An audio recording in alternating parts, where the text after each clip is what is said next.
Titles and shapes are more effective done in After Effects, but Premiere Pro does have a few workarounds for simple text, simple titles and simple graphics.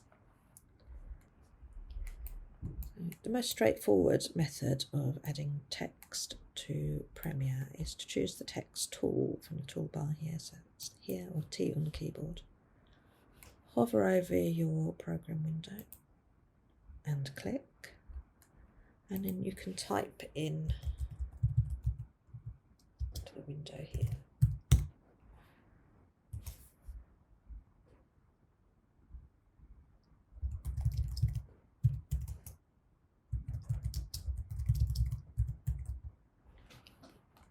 If you want to change the font and the font size, you need to make sure that the effect controls is open, so this needs to be clicked.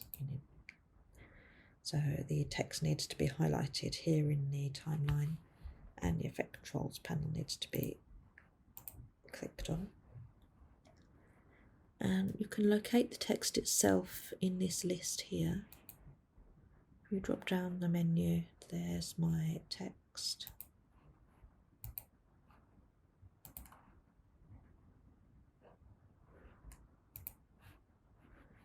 And the sizes. The text needs to be highlighted in the project window then. So I need to drag the cursor over the text. Then I can come in, choose a new font. Something that looks quite different. And I can choose a new size.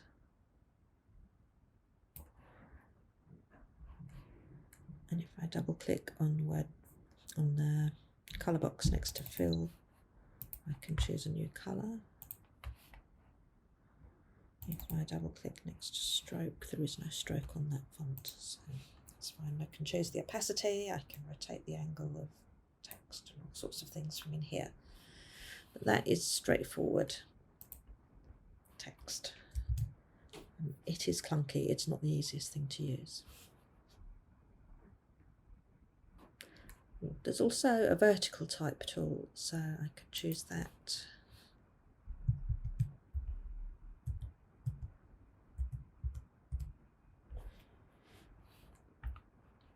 Okay, so there are different ways to play around there.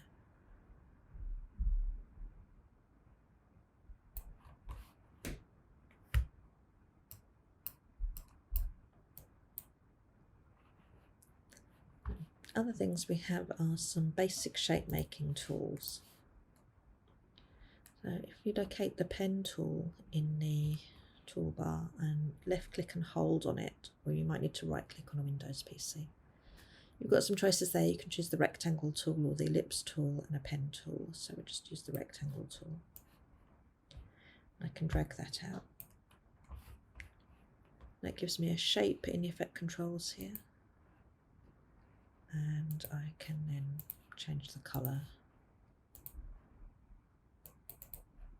I can add a stroke, turn the stroke off and on, turn the fill off and on here. And we'll look at using them for masks another time. There's also the pen tool, which works the same way as the pen tool in Illustrator does. So you can make much more freehand flowing shapes.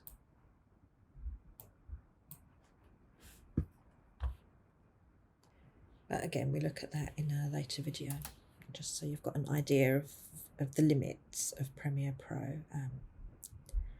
That is probably pushing the limit. Okay, anything else you'd need to create in Photoshop or After Effects and import it. Titles can be animated off and on in the same way as you did with your footage. So with the title selected,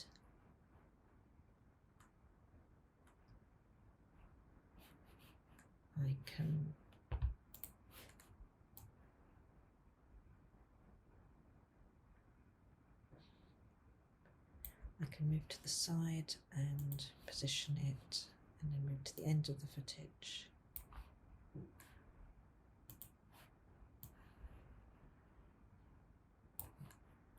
And reposition it.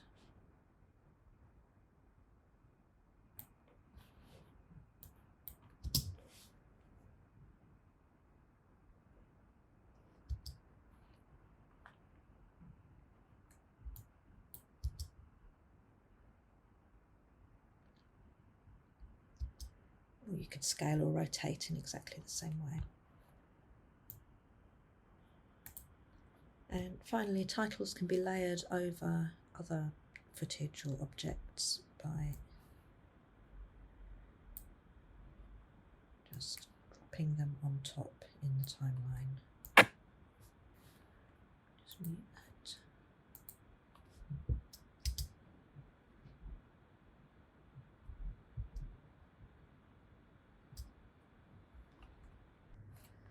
So firstly, there are some built-in templates you can use. If I choose graphics from the top bar here,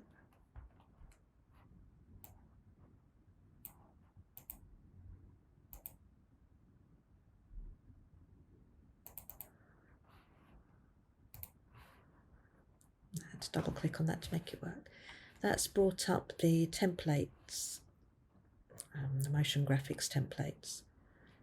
So you can use these by choosing one you want and then just left clicking on it and dragging it onto the timeline, and it will load. Some of them take quite a while to load,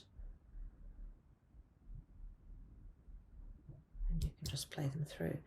To change them,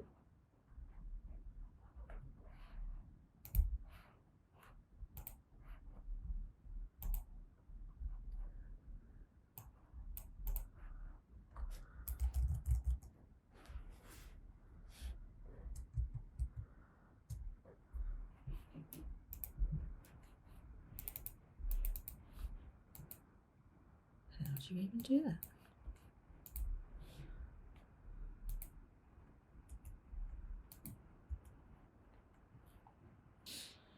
So you can change that by selecting the type tool and then locating the box, the text box that's never quite attached to the text.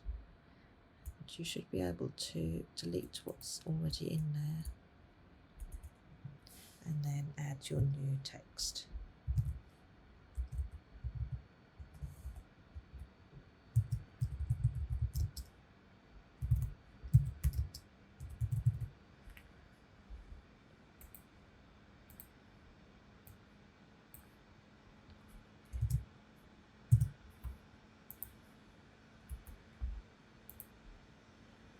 If I select my text here, I can make changes to the size. I can make changes to the opacity here and the type and the size and so on. And I can change the way it comes in and the speed and the animation. I'll do that in Effect Controls if you wanted to work in that there. There's a later video that deals with that.